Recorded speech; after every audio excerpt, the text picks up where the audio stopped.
Les usages et les pratiques autour de la cosmétique sont intéressants car ce sont des révélateurs du changement social. Puisque nous avons d'une part une cosmétique assez traditionnelle autour du tatouage, et en particulier du marquage de la bouche et des lèvres, et d'autre part des pratiques nouvelles avec des produits de beauté, des produits de soins que l'on va trouver sur le marché le mardi.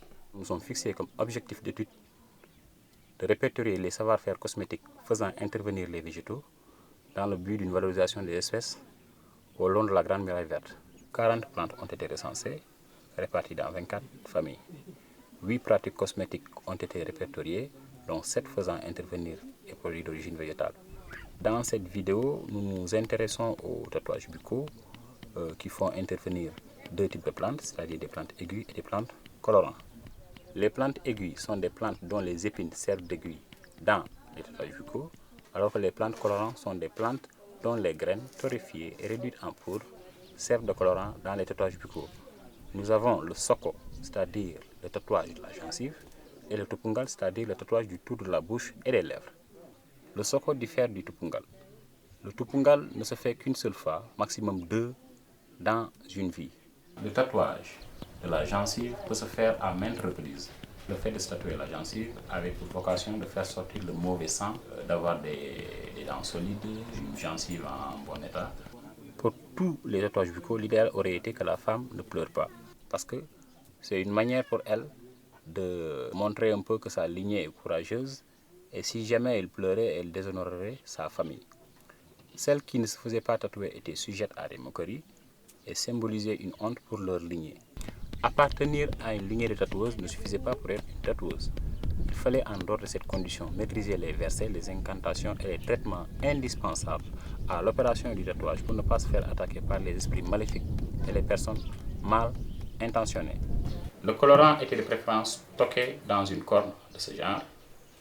Et si jamais la jeune fille qui se faisait tatouer le tour de la bouche ne pleurait pas, l'on battait des tam-tams de ce genre, tam-tam fait à base de Sclerocaria burea, le bois est fait à base de Sclerocaria burea, et la peau, c'est avec une peau de bovin.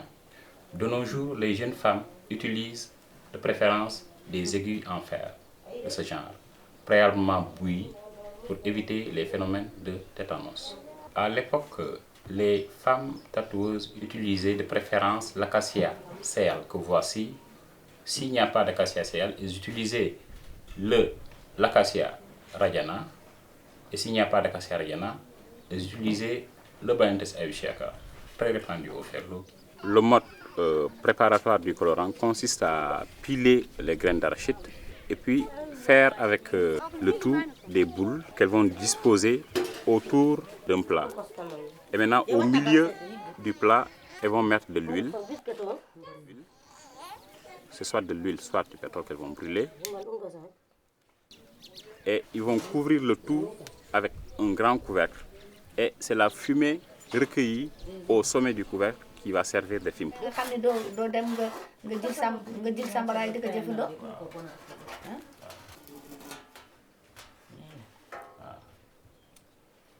Un vendeur de produits cosmétiques modernes, entouré de ses clients.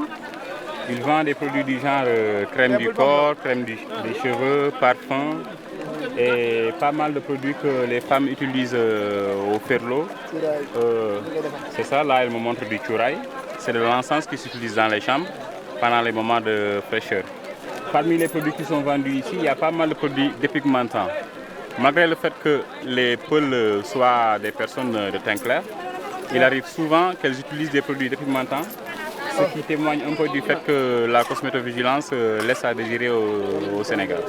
Là, nous avons un tradipraticien qui vend des racines, des poudres issues de différentes plantes. Là, nous avons des écorces de plantes, mélangées de racines de plantes aussi. Là, nous avons des graines d'une plante connue sous le nom de Ziziphus micronota et qui est utilisée contre les cas d'incontinence. Voilà, nous avons des sortes d'herbes.